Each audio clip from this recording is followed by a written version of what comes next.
Hola y bienvenidos. Hoy nos vamos a meter de lleno en los cimientos de una casa que ha aterrorizado a millones. La granja de Harrisville, en Rhode Island. Exacto, la que se hizo famosa por la película El Conjuro. Y para esto tenemos sobre la mesa un montón de fuentes fascinantes. Registros históricos, artículos, noticias de la época y, lo más importante, testimonios que se contradicen por completo. Nuestra misión entonces es separar la ficción de Hollywood de una realidad que, fíjate, es mucho más extraña y compleja. Justo, vamos a desmantelar esta leyenda pieza por pieza. Es que es un caso perfecto para analizar cómo se construye un mito moderno. No se trata solo de ver qué es verdad y qué no, es entender el proceso. Claro. Vamos a rastrear los orígenes de la supuesta villana, Bathsheba Sherman, a ver qué hay de cierto. También las verdaderas tragedias que ocurrieron en esa zona y cómo se las pegaron a la casa. Y claro, la experiencia de la familia Perron, que es el corazón de todo esto, y por supuesto, el papel tan controvertido de Eddie Lorraine Warren. Los Warren. Su intervención lo cambió todo. Y para empezar, creo que hay que ir directo al epicentro del terror de la película. A Bathsheba Sherman. A Bathsheba. El filme la pinta como, como la personificación del mal, ¿no? Una bruja adoradora del diablo que sacrifica a su bebé. Se cuelga de un árbol y maldice la tierra para siempre. Es una imagen potentísima. Potentísima, pero ¿qué tan real es? Pues es tan potente como históricamente falsa. Y aquí es donde la investigación empieza a revelar lo injusta que puede ser una leyenda. A ver. Los registros históricos nos muestran a una persona completamente diferente. Bathsheba Thayer Sherman nació en 1812. Se casó con un granjero local, Judson Sherman, en 1844 y tuvieron 4 hijos. Una vida normal para la época. Normal y marcada por la tragedia, sí. Pero fue el tipo de tragedia dolorosamente común en el siglo XIX. ¿Común en qué sentido? En el sentido de que la mortalidad infantil era altísima. 3 de sus 4 hijos murieron muy jóvenes por enfermedades. Solo uno, Herbert, llegó a ser adulto. Qué duro. Pero no hay nada siniestro en eso, es solo... El reflejo de una era sin los avances médicos que tenemos hoy. Es increíble que una vida así. Pero la película insiste en el suicidio. Es una imagen clave. ¿De dónde sacaron esa idea? Es pura invención. Los registros de la ciudad son clarísimos. Bathsheba Sherman falleció el 25 de mayo de 1885, a los 73 años. 73 años. Sí, y la causa de muerte registrada fue parálisis súbita. Bueno, hoy un médico probablemente lo diagnosticaría como un derrame cerebral. O sea, nada de ahorcarse en un árbol. Su funeral fue oficiado por un reverendo. Su tumba está en el cementerio de Harrisville, junto a la de su esposo. Y lo más triste, según leía en una de nuestras fuentes, es que desde el estreno de la película, su lápida ha sido vandalizada una y otra vez. Imagínate, la memoria de una mujer real profanada por una ficción de Hollywood. Entonces, para que quede totalmente claro, no existe ni un solo documento, ni un registro judicial, ni un artículo de periódico de su época que la acuse de brujería, satanismo o de dañar a su hijo. Nada. Cero. Absolutamente nada. La pregunta entonces es obvia. ¿Cómo terminó ella siendo la villana? Pues la respuesta parece ser una mezcla de 2 factores clave. El primero es un simple error geográfico. ¿Geográfico? ¿Sí? Bathsheba nunca, jamás, vivió en la casa que los Perron compraron. Su granja, la Sumner Sherman Farm, estaba a varios kilómetros de distancia. No puede ser. O sea que ni siquiera pisó la propiedad que supuestamente embrujó. Exacto. Y el segundo factor es una fascinante confusión genealógica. Resulta que en la historia de Rhode Island hubo varias mujeres con el nombre de Bathsheba. Ah, claro. Incluyendo una antepasada que vivió en el siglo XVIII. Lo que la leyenda parece haber hecho es fusionar estas identidades, mezclarlas con rumores locales y crear un antagonista a medida. Un monstruo conveniente. ¡Qué locura! Vale, entonces, si la villana principal es un invento y nunca estuvo en esa casa, mi siguiente pregunta es sobre el escenario del crimen. La casa misma. La película nos dice que la tierra está maldita, que es un imán para la tragedia. Y aquí vemos exactamente el mismo patrón. Tomar tragedias reales, sacarlas de contexto y pegarlas a la casa para construir el mito. La casa era The Arnold Estate, ¿no? Perteneció a la familia Arnold por generaciones. Así es. Y sí, la familia Arnold sufrió tragedias, como cualquier familia grande a lo largo de los siglos. Pero el folclore y la película las sacan de sus lugares reales y las meten todas falsamente dentro de esa casa. A ver, desglosemos eso, porque los detalles son reveladores. Por ejemplo, la historia de la anciana Susan Arnold, que se cuelga en el granero. Un pilar de la leyenda. La verdad, Susan Richardson Arnold sí se suicidó, lamentablemente. Pero los registros de 1866 indican que lo hizo en su propio dormitorio, en su casa, que estaba a varias millas de la propiedad. O sea, su tragedia no tuvo nada que ver con ese lugar. Nada que ver. Y lo mismo pasa con la historia de la niña, Prudence Arnold, ¿cierto? Sí, leí que eso ni siquiera ocurrió en el mismo estado. Ni cerca. La leyenda dice que Prudence, de 11 años, fue asesinada en la casa.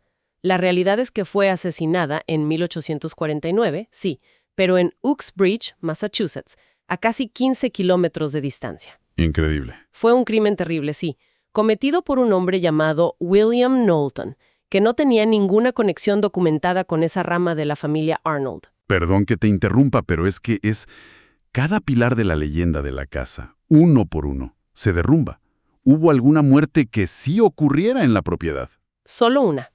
En 1901, un jornalero llamado Jarvis Smith fue encontrado muerto en uno de los cobertizos. Ajá. La causa más probable, según los informes, fue una intoxicación. No fue un asesinato, ni un suicidio, ni un evento paranormal. Fue una muerte trágica y, digamos, mundana. Es la única documentada en los terrenos. En esencia, construyeron un monstruo de Frankenstein narrativo.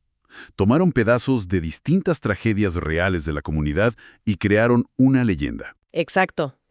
Y con esa casa maldita, como telón de fondo, llegamos a la pieza central, la familia Perron. Roger, Caroline y sus 5 hijas. Y un detalle que la película comprime es el tiempo. No fue una pesadilla de unas semanas. Para nada. La familia Perron vivió en esa casa casi una década, de 1971 a 1980. Y según los relatos, los fenómenos no empezaron con ataques violentos. ¿Cómo empezaron entonces? De forma muy sutil. Objetos que se movían solos, como un cepillo, ruidos de rasguños en las paredes, y algo muy peculiar. Pequeñas pilas de tierra que aparecían en el suelo de la cocina recién barrido. Cosas extrañas, pero no necesariamente aterradoras al principio. Un olor a carne podrida, insoportable, decían. Y lo más aterrador, camas que levitaban del suelo mientras dormían. Y el foco de todo parecía ser la madre, Caroline. Correcto. Caroline Perron reportó ser el objetivo principal de una entidad que parecía resentir su presencia. Describió haber sido bofeteada, empujada, pellizcada por fuerzas invisibles. Y encontraba moretones y arañazos sin explicación. Toda la narrativa de un espíritu femenino vengativo se construye a partir de su experiencia. Pero aquí es donde la historia, que ya era extraña, da un giro y se vuelve increíblemente compleja. Porque en medio de todo esto hay una voz que lo cambia todo, la del padre Roger Perron. Este es, para mí, el punto más crucial y revelador de toda la saga. Y uno que la película omite por completo. Claro, para poder contar su historia de buenos contra malos. Décadas después, Roger Perron dio entrevistas donde afirmó categóricamente que en los casi 10 años que vivió en esa casa, él jamás presenció un solo fenómeno paranormal. Ni uno. Un momento. El padre de familia, que vivió ahí una década, no solo no vio nada, sino que además tenía una opinión muy clara sobre los Warren. Una opinión demoledora. Los llamó textualmente 2 timadores de segunda categoría. Fuerte. Pero su testimonio va más allá. Él ofreció una perspectiva muy diferente de la dinámica familiar. Sostuvo que su esposa, Caroline, presionó a sus hijas para que apoyaran y corroboraran las historias de terror. Como una prueba de lealtad hacia ella. Casi como una prueba de lealtad. Eso es dinamita pura. Cambia por completo el enfoque. No hablamos solo de un posible embrujo, sino de una dinámica familiar profundamente conflictiva. Totalmente. Y hay otro detalle clave. La razón por la que se fueron. No fue por un exorcismo heroico como en la película. ¿Por qué se fueron entonces? La familia se mudó en 1980 por razones mucho más terrenales, problemas financieros. Y aquí viene lo más revelador. En el instante en que se marcharon de la propiedad, toda la actividad paranormal cesó. Por completo. De la noche a la mañana. De la noche a la mañana. Nunca más volvieron a experimentar nada parecido. Con este panorama tan confuso, entran en escena Ed y Lorraine Warren. La película los presenta como los salvadores. ¿Cómo se involucraron realmente? Fueron contactados por Caroline, y su participación culminó en el evento más controvertido de todos. Una sesión de espiritismo, una séance en la casa. No un exorcismo. No. Según el relato de la hija mayor Andrea, esa noche fue un infierno. Describe cómo su madre fue poseída y atacada violentamente. Dice que levitó de su silla, habló en una lengua extraña y fue lanzada por la habitación. El evento fue tan traumático que Roger Perron, que estaba presenciando todo, estalló en furia y los echó de la casa a gritos. Les prohibió volver a poner un pie en su propiedad. Pero, de nuevo, la película transforma ese evento caótico en un exorcismo realizado por Ed Warren. ¿Qué es una ficción total? Ed Warren no era un sacerdote, no tenía autorización de la iglesia para hacer exorcismos. Era un demonólogo autoproclamado. Pero la contradicción más grande es esta. Los propios Warren, durante toda su vida, negaron categóricamente haber realizado una sesión de espiritismo en esa casa. ¿Cómo?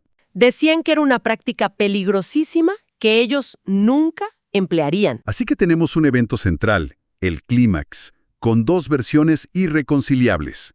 Los Perron dicen que hubo una séance violenta. Los Warren dicen que nunca hicieron tal cosa. Es imposible que ambas versiones sean ciertas. Claro, lo que sí hicieron los Warren fue dar un nombre al supuesto espíritu, Bathsheba Sherman. Pero, ¿cómo llegaron a ese nombre? Bueno, según se cuenta, Caroline ya les había mencionado el nombre y el rumor local de que había matado a un bebé con una aguja. Lorraine Warren luego afirmó que el nombre Bathsheba le llegó en una visión psíquica. Los escépticos dirían que eso es un caso clásico de lectura en caliente. Exacto.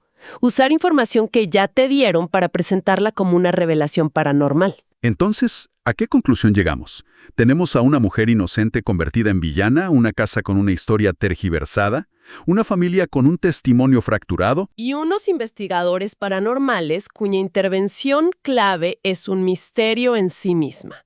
¿Cómo es posible que esta mezcla tan caótica se convierta en una exitosa franquicia de $1.000 millones? La pieza clave para esa transformación es la hija mayor, Andrea Perron. Décadas después, escribió una trilogía de libros, House of Darkness, House of Light.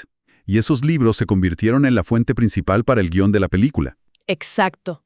Esos libros que cuentan la historia desde la perspectiva de ella, su madre y sus hermanas, solidificaron el mito. Y perpetuaron las mismas inexactitudes históricas que ya desmontamos, ¿no? Justo. Cimentaron la conexión falsa de Bathsheba con la casa y con la familia Arnold. Luego, la película de 2013 tomó ese material y le aplicó el tratamiento de Hollywood. Comprimió 10 años, eliminó la figura escéptica del padre. Todo en una lucha del bien contra el mal que es mucho más vendible. Y esto tuvo consecuencias muy reales para la casa.